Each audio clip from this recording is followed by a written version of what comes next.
તો જે આ તમારી ફિલ્ડ છે સ્કિલ ડેવલપમેન્ટ, 25 વર્ષનો બહોળો અનુભવ ધરાવો છો, ત્યારે આ ફિલ્ડમાં તમે તમારા નામની આગવી ઓળખ બનાવી અને કેવા કેવા પડકારોનો સામનો કર્યો, કેટલું મુશ્કેલ રહ્યું હતું?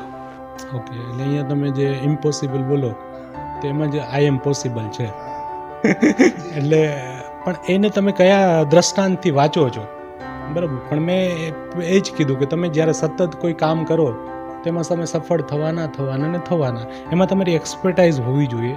એ કામને તમારે બાય હાર્ટલી કરવું પડશે. બાય પ્રોફેશનલી કરશો તો ક્યારે પણ તમે સફળ જશો નહીં. તમારે ખાલી પૈસાનો વિચારશો તો તમે ક્યારેય સફળ જવાના જ નથી. પણ ત્યાં તમે શું આપી શકો છો? આજે સ્કિલ ડેવલપમેન્ટની અંદરની હું વાત કરું સર, તો આજે પણ મારા મતલબ સ્ટુડન્ટ છે, ગાંધીધામમાં છે, રાજકોટમાં છે, તમે બિલીવ નહીં કરી શકો સર, 8 પાસ હોય, 2 થી 2.5 લાખ રૂપિયા પર મંથ કમાતા હોય, જે પોતાના 3 રેસ્ટોરન્ટ, ગાંધીધામમાં એક સ્ટુડન્ટ છે વિજય કરીને, 3 રેસ્ટોરન્ટ પોતાના ચલાવે છે,